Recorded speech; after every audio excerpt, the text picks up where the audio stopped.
आरक्षण और बढ़ते विवाद पर भाजपा नेता सुधीर मुनगंटीवार ने आरक्षण के नाम पर जातियों में बढ़ती दूरी पर चिंता जताई है।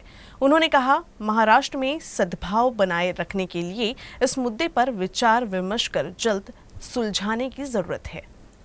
नाही, हे महाराष्ट्रासाठीच निश्चितपणे याचं विचारमंथन करावं लागेल की जाती जातीमध्ये तेढ होणं, समूहामध्ये अशा पद्धतीने दुरावा निर्माण होणं हे तर तुमच्यासाठी चिंतेचं आहे, आमच्यासाठी चिंतेचं आहे आणि राज्यासाठी चिंतेचं आहे। हा काही पक्षीय राजकारणाचा भाग असू शकत नाही। जी समरसता महाराष्ट्रामध्ये आहे, छत्रपती शिवाजी महाराजांपासून आपण 18 पगड जातीच्या संदर्भामध्ये भाष्य करतो। मग हा महाराष्ट्र जर शाहू फुले बाबासाहेब आंबेडकरांचा असेल तर आमच्यामधला जो एक सूर आहे, एक विचार आहे, तो जो काही एकीचा भाव आहे, हा जातविरहित भाव हा जास्त महत्त्वाचा असलं नाही।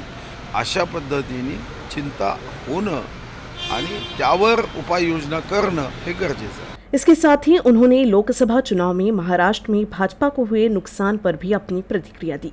उन्होंने कहा कि जिस तरह से विपक्ष द्वारा गलत प्रचार किया गया, उसी कारण से भाजपा पिछड़ गई। साथ ही उन्होंने कहा कि अब विधानसभा चुनाव के लिए तैयारी करनी है। राज्य में जनता के हित के लिए महायुति सरकार को दोबारा सत्ता में आना जरूरी है।